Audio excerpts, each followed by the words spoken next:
Shalom. First and foremost, I want to give all praises, honor, and glory unto Yahweh, Bahashem, Yahushai, Bahashem, Rachak Badash. Double honors to the apostles of Great Millstone, and peace and salutations to the Akim who are tuning into these videos. And in this video, I'm going to be speaking about Esau Edom. And right now, in the predicament that we find ourselves in, the so-called Black Latino Native Americans, who are the real Hebrew Israelites of the hopeful elect, are going to be found in this devil's hands, because through prophecy it was given for him to take the earth and to steal everything, because he has that blessing of the sword. And right now in these last days, it's through Yahushai that we're going to be delivered out of this devil's hands. So I'm going to read this first here in John 10:10. The thief cometh not, but for to steal and to kill and to destroy. I am come that they might have life, and that they might have it more abundantly. And through the spirit of Yahweh Bashem Yahushai, the elect is being risen up, standing upon their feet, and everyone else is afraid now. Because now that we have the spirit of Yahweh Bashem Yahushai, there's nothing that they can do against us. Esau Edom is going to try to prevail with his New World Order agenda, but ultimately he's not going to be able to touch the Lord's anointed. And so through prophecy, and I'm going to read this in Revelation and also in Genesis 27, speaking about Esau Edom, is that he's going to be revealed in these last days as Esau Edom, the one who was blessed with the sword. And also through Yahushai in these last days, we're going to live through him, because through Yahushai, now we're being reborn, we're being revitalized, and now we know who we are. The elect is standing upon their feet. So I'm going to read this here in Revelation 13, and I'll start at verse 9. If any man have an ear, let him hear. And the elect are going to hear this. The Lord's sheep are going to hear this message. He that leadeth into captivity shall go into captivity. He that killed with the sword must be killed with the sword. Here is the patience and the faith of the saints. So this is speaking about Esau Edom, because of all the things that he has done to the so-called Black Latino Native Americans, who are the real Hebrew Israelites. That's why he's ultimately going to be taken out of power, because all the controversies that he's done unto Zion, and all the blood that he shed upon the nation of Israel also. Only way you can redeem that is to shed the blood of him that shed that. And right here is Esau Edom. He's the only person who's going around stealing us in these last times to this day. And because he led us into captivity right here with ships sent to Egypt again, which is right here in America, the revitalized Roman Empire. He was able to steal us because of the blessing of the sword. It even says here is that he that killeth the sword must be killed with the sword. Here is the patience and the faith of the saints. Because Esau lives by the sword, therefore he's going to die by the sword. And so this is in Genesis 27, and the point is in 40, but I'll read it a little bit up, because in this part right here, Isaac was going to give a blessing unto Esau, but then Jacob supplanted him through the help of his mom. But then when Esau came back from the field with the venison that Isaac requested, he was given this blessing.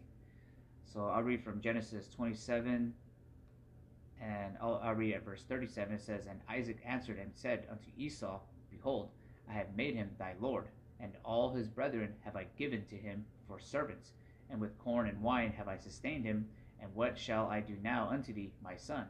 And Esau said unto his father, Hast thou but one blessing, my father? Bless me even also, O my father. And Esau lifted up his voice and wept. And Isaac his father answered and said unto him, Behold, thy dwelling shall be the fatness of the earth, and of the dew of heaven from above.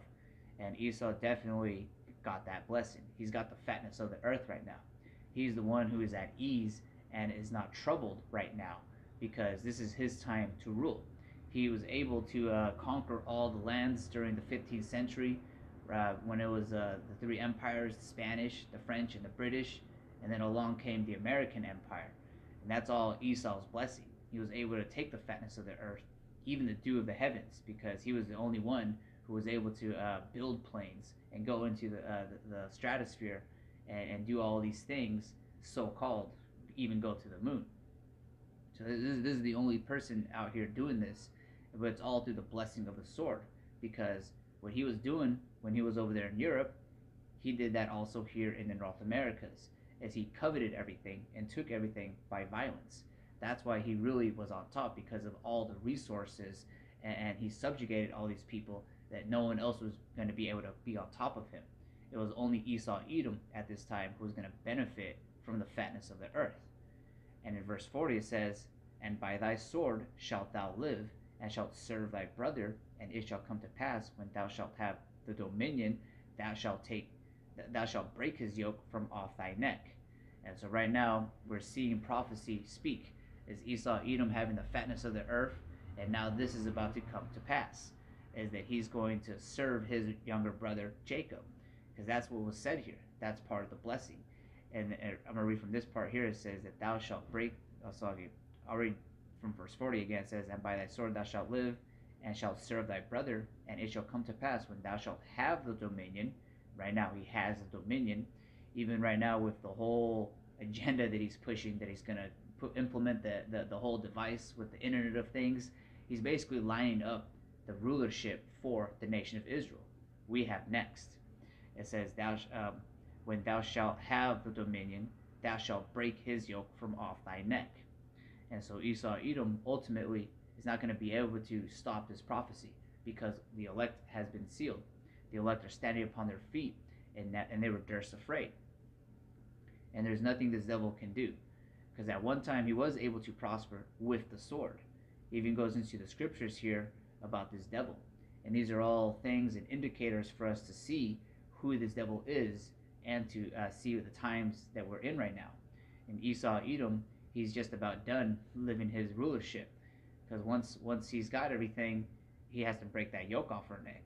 But ultimately Yahweh Shai is going to do that. When he returns with the chariots, an innumerable amount of chariots, he's going to deliver the elect and take us out of this current captivity. Because basically Esau Edom doesn't want this to come to pass. He doesn't want the prophecies to happen, and he's trying to upset those things. But he's not going to be able to do that. It's going to be divine intervention if he tries to touch one of the Lord's anointed. Even if he beheads us, that ain't going to do anything. It's not going to dent the plan. It's part of the plan if he was able to do that anyways. But this is in Micah 2, verse 1. It says, "Woe to them that devise iniquity and work evil upon their beds. When the morning is light, they practice it, because it is in the power of their hand." And literally all the stuff that's happening under Esau's watch is done on purpose. This devil is the agent of chaos. That's why he's got all these foods, the baby food, chemicals, and like products that you would think won't kill you actually have poisonous toxins in them. That's because this devil is devising these wicked things, and because he has the power to do all these things, he's making sure that it's pushed out in the forefront. Literally, he's pushing out sin, and everybody is dying. And if it weren't for the elect being sealed, there would be no flesh to be saved, because this devil, like I said, he is an agent of chaos. He's doing anything and everything to try to upset these prophecies, but he's not going to be able to complete it, because right before he tries in his fullness of sufficiency, he's going to be in straits. Yahweh Shai is going to return and turn the tables around, so to speak. But this is the devil's nature. He's still going to continue doing this, even though he knows he's going to fail. So let's continue on, verse 2. "And they covet fields, and take them by violence, and houses, and take them away. So they oppress a man and his house, even a man and his heritage." And that's what that devil is still doing to this day to our people. "Therefore, thus saith the Lord Yahweh Ba'ashem Yahushai, Behold, against this family do I devise an evil, from which ye shall not remove thy necks, neither shall ye go haughtily, for this time is evil. In that day shall one take up a parable against you, and lament with a doleful lamentation, and say, We be utterly spoiled. He hath changed a portion of my people. How hath he removed it from me? Turning away he hath divided our fields. Therefore thou shalt have none that shall cast a cord by a lot in the congregation of the Lord." And so that's why when we're out there on the highways and hedges, we're prophesying against Mount Seir. We're seeking for and hoping for these prophecies to come to pass, because this devil is guilty on all charges. And we have the scriptures to back it up. We have the spirit of Yahweh Hashem Yahushai and the two witnesses, Judah and Ephraim, speaking against this devil, sighing and crying about all the abominations that are done down here on the earth, specifically that's happening to us, the nation of Israel. Yeah, so Esau, Edom, he's coming up against a spiritual power that he's not going to be able to usurp or come up against. Those chariots are a blessing unto us, but it's judgment unto him. So I'm going to read more of this in Psalms 55 and 21, going into the nature of this fork-tongued devil, because everything he has in his hand, whether it's medicine or food, it's a weapon in his hand. That's just his nature. So this is in Psalms 55, and I'll start at verse 20. It says, "He hath put forth his hands against such as be at peace with him. He hath broken his covenant. The words of his mouth were smoother than butter, but war was in his heart. His words were softer than oil, yet were they drawn swords." War was in his heart, meaning that's what he meditates upon. He's a coveter. He's a thief. He's the devil that the Bible speaks of. So that when he's speaking, he's really using harsh words, subtle words, like a serpent, the serpent that he is. Because when he's speaking, he's being smooth or whatever he's trying to do. He's really meditating on killing you. His words were softer than oil, yet were they drawn swords. Yeah, so that's why you really can't trust this devil. Never trust thine enemy, because as iron rusteth, so is his wickedness going to shine. If he tries to clean up his act, so to speak, if he stops stealing for a small season, it's gonna burn in his mind to want to do it again, because that's this devil. You shouldn't trust the devil who lives by the sword, because he's gonna die by the sword. And this is even in the book of Daniel 8, and this is going into the visions that he saw. And in the last part of it speaks about the last empire, the Roman Empire. And right now we're in the revitalized Roman Empire. But just to read how he was ruling in those times, this is in Daniel 28 and 24. It says, "And his power shall be mighty, but not by his own power. And he shall destroy wonderfully, and shall prosper and practice, and shall destroy the mighty and the holy people. And through his policy also he shall cause craft to prosper in his hand, and he shall magnify himself in his heart, and by peace shall destroy many. He shall also stand up against the prince of princes, but he shall be broken without hand." And that's why, because when he comes up against the Lord's anointed, the Lord's elect, he's going to be dealt with. And so that word craft, because this devil is right now, he has the earth in his hands. He causes his policy to craft and what he wants to prosper. And so that word craft in the Hebrew is mirma. And if you look at the outline of biblical usage, it's deceit, treachery. And so he's causing this deceit and treachery to prosper. And that's all this devil is about. And you can continue reading that in the book of Daniel, because we know the end-all be-all of what this devil is doing. Because right now he's building up a tab, and the eyes of the Lord are upon this sinful kingdom. He's lifting up the skirts even, so that all these people can see what type of devil we're all dealing with here. So this is in Habakkuk 2, and let me see. I'm going to start at verse 4, and let me just read down. It says, "Behold, his soul which is lifted up is not upright in him, but the just shall live by his faith. Yea, also because he transgresseth by wine, he is a proud man, neither keepeth at home, who enlarges his desire as hell, and is as death, and cannot be satisfied, but gathereth unto him all nations, and heapeth unto him all people." And this devil tried to do that during the Greek Empire, and he tried to do that in the Roman Empire. He had all these nations going to Rome, getting that Roman citizenship, because he basically wanted everyone to be Hellenized, and he wants everybody to basically conform to his ways. And verse 6 says, "Shall not all these take a parable against him, and a taunting proverb against him, and say, Woe to him that increaseth that which is not his? How long? And to him that leadeth himself with thick clay?" And so he's taking all these things because he has that sword. He's coveting all these fields, but he also is getting himself this debt, because that word thick clay in the Hebrew goes into debt. And verse 7 says, "Shall they not rise up suddenly that shall bite thee, and awake that shall vex thee? And thou shalt be for booties unto them, because thou hast spoiled many nations. All the remnant of the people shall spoil thee. because of men's blood, and for the violence of the land of the city, and of all that dwell therein. Because you better believe that Esau Edom is gonna get, well, everybody's gonna get their payback from Esau Edom, including the heathen nations in the kingdom. We're just gonna let the Japhites be in charge of you for a day because of all the wickedness that he's done. We're gonna be the just judges and make sure that everybody gets their lick back, basically. But mainly, the nation of Israel is gonna get their lick by having this devil in captivity. That's the main retribution that we're seeking after. And verse 9 says, woe to him that coveteth and evil covetousness to his house, that he may set his nest on high, that he may be delivered from the power of evil.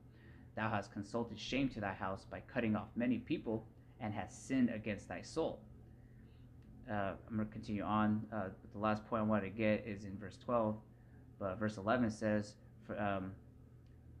for the stone shall cry out of the wall, and the beam out of the timber shall answer it. Woe to him that buildeth a town with blood, and establisheth a city by iniquity. And that's Esau Edom. And you can continue on about this devil. Actually, I'm just going to jump one more precept in verse 15. It says, woe unto him that giveth his neighbor drink, that puttest thy bottle to him, and makest him drunken, also that thou mayest look in their nakedness. And that's Esau Edom, because he gave us the wine of fornication and these wicked ideologies that he's pushing out through the four corners of the earth. And for all these things, it adds up. He's got a big tab to pay back in the kingdom. That's why he's going to get the most grandiose judgment.